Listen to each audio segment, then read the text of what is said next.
Now at 10, a lack of space has the city of Joplin discussing the future of the Justice Center. Plus 66 drive-in in Carthage preps for a drive-in season and a price increase. And Pittsburgh High School challenges the state of Kansas to a wrestling match. The 4 states' most watched news starts now. The city of Joplin is discussing the future of a new justice center. This is KOAM News at 10. I'm Elise Snowy. They say the current facilities housing the fire department, police department, city jail, and municipal court are no longer suitable for the growing needs of the city. Officials say staff members are currently having to combine offices and are dealing with the lack of storage space, among other issues. It's just important for the public to realize these aren't wants of the police department and the fire department. These are needs, and the reason we need these things and we need this new facility is so that we can continue to fulfill our oath, which is to keep the people of Joplin safe. City staff say while a new facility is still in the discussion phase, Joplin voters may see the facility on the August ballot. To learn more about what facility needs Joplin has, visit our website. That's, of course, KOAMnewsnow.com. 66 Drive-In Theater in Carthage, Missouri is already planning their next season, but attendees might notice one slight difference in their visits this year: the price. This season, because of inflation and movie prices, ticket rates will go up. According to the theater owner, this is the first time in 7 years ticket prices are adjusted. We love our customers, we love the theater, and we provide value for your dollar. So if you break it down for an adult ticket, it's $10. That's $5 a movie. You're not going to find that anywhere else. And just the environment and the atmosphere that we provide. But nobody's more important to us than this community and the people that come to this theater. The season is projected to start at the end of March. Here is what the prices will be looking like. Tickets for ages 13 and up will go from $8 to $10. Ages 6 to 12 will now pay $5, $1 more than the previous rate. Meteorologist Lindsay Gaffney joins us for a first look at weather. So moving into the night, these temperatures are getting chilly. Right now, they're in the lower 30s, upper 20s. They're going to continue to drop as we move into Saturday morning. Clouds start to clear this evening. We still have some clouds in the area, but they will start to clear, causing us to have a bit of a cloudy day tomorrow, but mostly sunny. And then we don't see any rain or snow on the forecast for the next several days. We're going to have some sunny days ahead, and temperatures do start to warm up. Unfortunately, not tomorrow. With these wind chill values, they're dropping down to the lower teens by 5 a.m. This is when we're seeing the 21-degree low Saturday 5, with the wind chill values being in the teens and dropping. And I'll bring you more details in just a bit. All right, Lindsay, thanks. Well, according to Forbes, the average cost of rent in Missouri is $1,050 a month. The Missouri Department of Revenue says the average annual salary in Missouri is $46,000, meaning on average, Missourians are putting close to a quarter of their paycheck into housing alone. There are those in our community who are no longer able to work and have to rely on retirement and Social Security, but even that isn't enough to keep them afloat and have had to turn to local charities for help. We get a notice on the door that it's like an eviction notice that we got till 21st to pay the rent, or they're going to start eviction proceedings on us. And we only owe for the month of February. We were good up till they did this to us. Francis says he and his wife Deborah only owe on their February rent due to an error made by Social Security, but have already received a letter saying if the bill is not paid in full by the 21st, they could be evicted. Lowe's teamed up with Carthage Intermediate School to provide DIY toolboxes for the school's special education class. FFA students from the Carthage High School jumped in to help the students build the toolboxes. The event also provided a way for the students to learn more about how ag can benefit other aspects of their lives. I have a national chapter app, and that kind of shows what our chapter does as a as a whole, and we need like community service projects. And I personally feel like it's important to get into our youth and let them know how ag is used in the everyday life. The Carthage FFA chapter boasts over 190 members. Carthage Technical Center hosted a college and career fair today. Local high school students had access to over 90 vendors in the Tiger Activity Center. Students could also take advantage of FAFSA help, voter registration, and mock interviews. Many students use the event as a resource to help establish their future. There are several businesses that you don't realize pertain to the business field. So these businesses are able to tell you about themselves and what job opportunities they will offer for the future. And that it helps me find local places that have jobs for me when I finish college. 800 plus local junior and senior high school students took part in the event. The Baxter Springs High School esports team can officially claim the title of a state champions. The high school today hosted the Apex Legends Championship against Girard. Students were able to come to the high school auditorium and watch a stream of the game while they cheered on the team. Right, so when people hear about esports, like, oh, kids are playing games at school, so far from the truth. They're memorizing maps, they're memorizing callouts, they work with communication at a level that's just higher than most sports games. They've got fine motor skills, they've got to memorize the maps, they've got to move as a team. You hear the people behind me, they're making callouts, they're making decisions on the fly, and it's just milliseconds between moving forward or not advancing. With their championship, Baxter Springs received a plaque, medals for the team, and of course, those coveted bragging rights. Pittsburgh High School hosted the 5A Boys East Regionals Wrestling Tournament today for the state of Kansas. I visited the high school earlier today to learn more about the two-day tournament.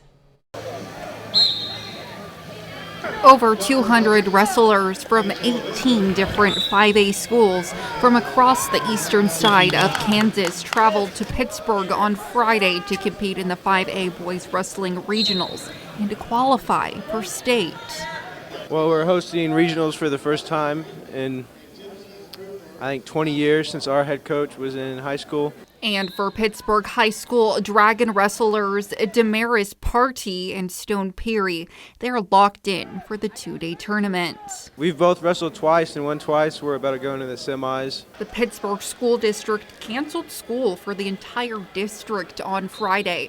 And in a press release from Pittsburgh Community Schools, Superintendent Rich Profit said it's a great opportunity for the district and community to show support for their student athletes.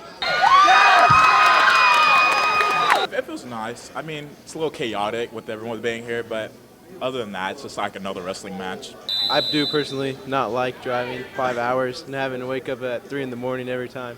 So I think it's great hosting at home. And does hosting at home give the Dragons an advantage?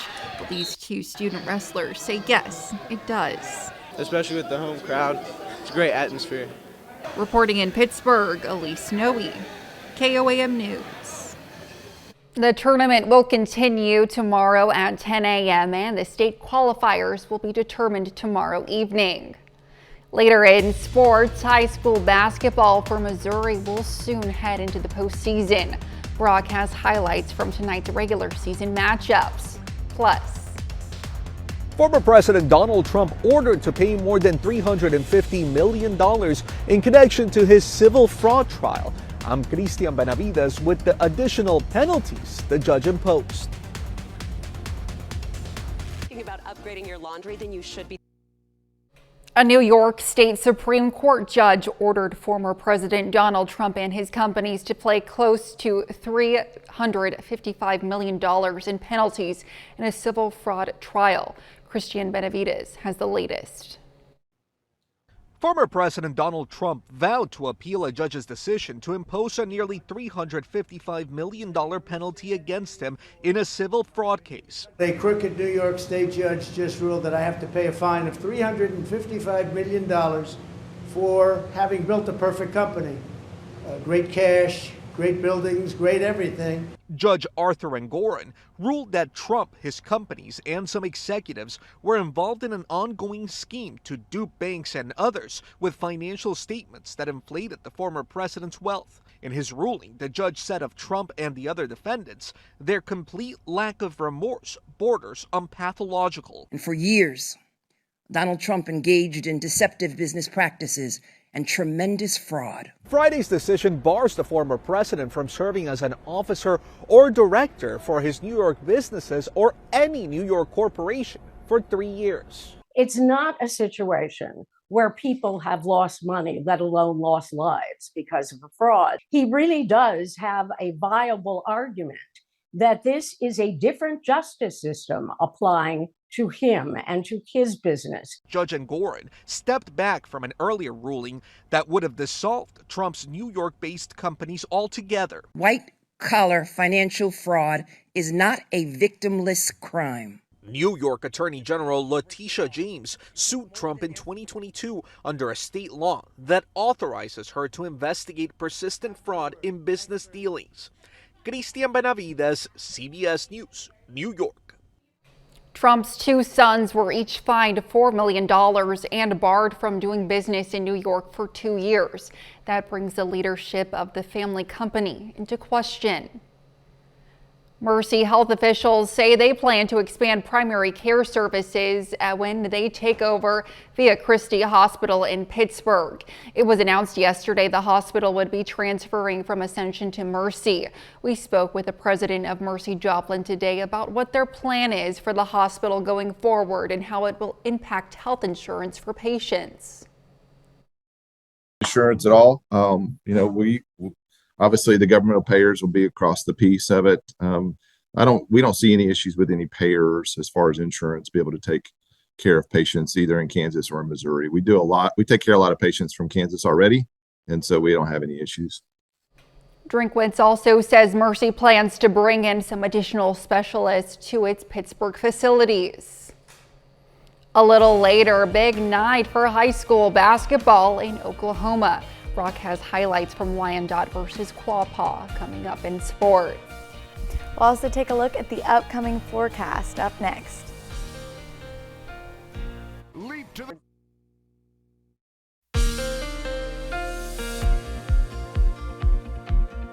So today was a cooler day than we've seen in a while, back to our normal February temperatures, and then they'll continue to drop as we move into tomorrow. Taking a look outside at our Indigo Sky Casino and Resort Cam, it's a bit of a cloudy evening still. Those clouds haven't made it their way out of here yet, but they will in the overnight hours. And then we're going to have a few days of sunshine and warmer temperatures after we get through tomorrow with those bitterly cold temperatures, with our low being 21 degrees and the wind chill values dropping that even lower. Starting at 5 a.m., wind chill values in the teens, and then as we move through to later morning, 9 a.m., we're down to the single digits, and I know you think that's as bad as it gets. Unfortunately, it gets a little worse, getting below zero, -2 in Joplin and Baxter Springs of a wind chill. It is going to be a very chilly day tomorrow.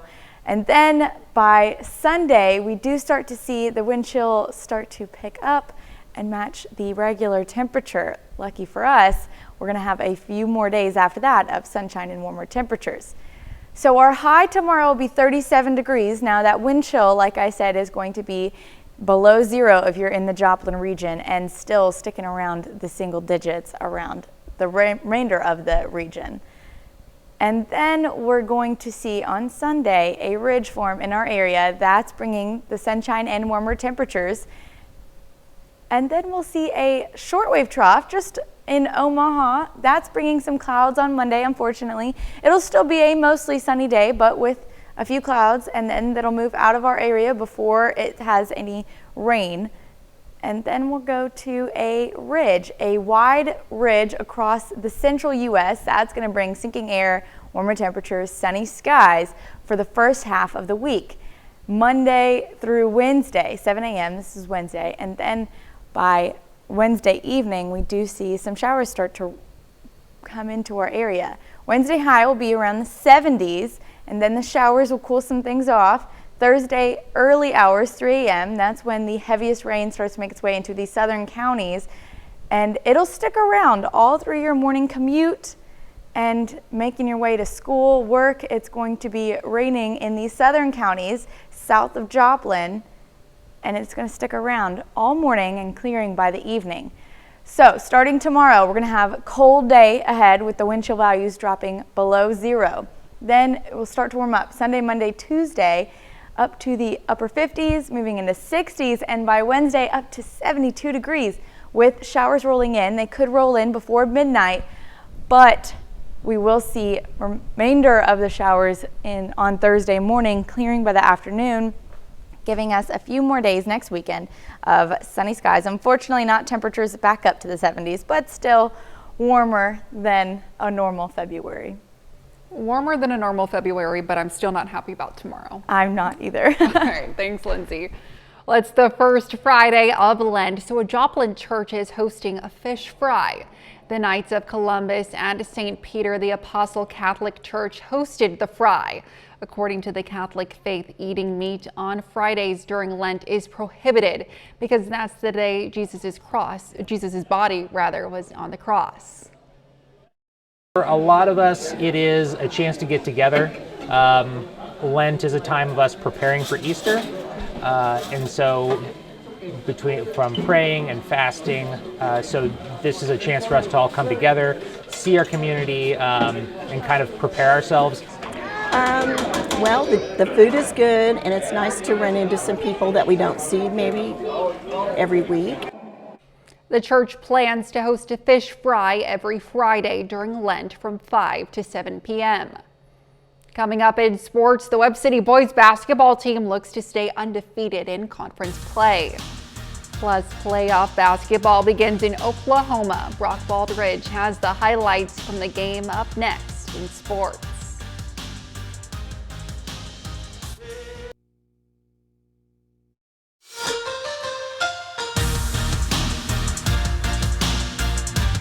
Well, over in Oklahoma, districts begin in the Class 2A Boys and Girls Championship Series. The winner tonight can put themselves in good position for next week. Wyandotte at home this evening, taking on Quapaw. Lady Bears versus Lady Wildcats. Winner takes home the District 7 title. So early on in this game, Lady Wildcats go to Maggie Smith, who scores the first point and gets the easy bucket there. Later in the first quarter, it's Jocelyn Wyrick who goes up strong, and you can count the bucket and the foul. Wyandotte leads by 2. In the second quarter now, Quapaw draws up a play to Annie Chuckluck from the corner, and she fires away and drains this one from three-point land.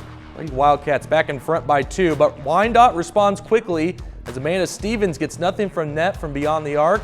Lady Bears led by 2 at halftime, but in the second half now, Wyandotte goes on the scoring run as Stevens goes up for the layup off the glass. Then Haley Jones, nice little play here, cuts in the lane for an easy 2 points. And then Lakin McCoy puts this game out of reach with a big three-pointer. Lady Bears go on to win 38-24. Wyandotte is your district champs as they advance to Class 2A Regionals on Thursday in Fairland. Over to the boys game now. Wyandotte versus Quapaw. Same gym. District title is on the line tonight. First points of the game belongs to Traylon Robitaille. He gets the floater to go there. Later in the first quarter, it's Jace Fent who shoots and scores from beyond the arc to give Wyandotte a 2-point lead. Quapaw looking to answer now as Jace Gregory nails this three-pointer from the corner. Wildcats now trail by 6, but the Bears start to take a charge in the second quarter now as we see some nice ball movement there as Jackson Billings scores the easy bucket. Then Jace Fent, who stops and pops from the free throw line, makes it look so easy out there. And then a few possessions later, it's Fent on the fast break going coast to coast, gets the bucket and the foul. Wyandotte goes on to win this game 61-49. The Bears are this year's District 7 champs. Well, there's only 1 week left in the regular season for Missouri high school basketball. Webb City boys basketball team is undefeated in COC conference play, but meanwhile, their challenger Nixa is the only other undefeated team in conference play, and the two teams meet tonight. Webb City boys basketball tonight has their toughest challenge yet, facing the Nixa Eagles. Both teams undefeated in COC. Kicking things off tonight is Baron Duda as he gets his hands on it and he sinks the three-pointer. Cardinals up by 8 early on, but Nixa not going away easily as Adam McKnight gets it and takes the contact and nails the fadeaway there. Eagles now take their first lead of the game, but it's been back and forth all night. Baron Duda again hits another one from beyond the arc for a three-point play. Things are starting to heat up there in the Cardinal Dome. We head to the second quarter now. It's Amari Jackson who gets the nice steal and passes it off to Holton Keith. Drives up and gets the layup. Cardinals now have the lead, but just before halftime, Nixa gets a big three-pointer here in the corner, and the Nixa Eagles go on to win big in this game, 84-69. So tough luck there for Webb City, but I have a feeling, maybe those two teams can meet again, but should be fun when playoff basketball begins. Absolutely, and they're still playing great. So yes. All right, thanks, Brock. Well, that's a look at sports. We're back with more news right after this. Wishes you great adventure. State Hero. Don't forget, you can be the first to know about the day's weather with the KOAM Skywatch weather app. Get severe weather updates sent straight to your phone free of charge. It's available in the Apple App Store and the Google Play Store. The KOAM Skywatch weather app. We've definitely got a bunch of different weather events going on this week ahead of us. It is a little back and forth this week. Starting tomorrow, temperatures drop to 37 as our high, but those wind chill values are below 0. And then we're going to have a warming trend all the way through Wednesday, high of 72. Then it's going to go back and forth around the mid-50s to mid-60s for the rest of the weekend. It's just crazy to me how we can have 72 degrees in just a few days, and I was shivering. Yeah, I was outside we had today. a little so snow windy. this morning, and then midweek sunny and 72. Lots to look out for. All right, thanks, Lindsay. And final sports note. Tomorrow, some big basketball games. Pitt State versus Missouri Southern. Ooh, girls and boys, or women's and men's, playing in Joplin tomorrow, so it should be a good matchup. Both teams really need some wins to stack up to get into that NCAA tournament, so it should be exciting to watch. All right, thanks, Brock. Well, thanks for watching, and we'll see you tomorrow from all of us here in the studio. Have a great night.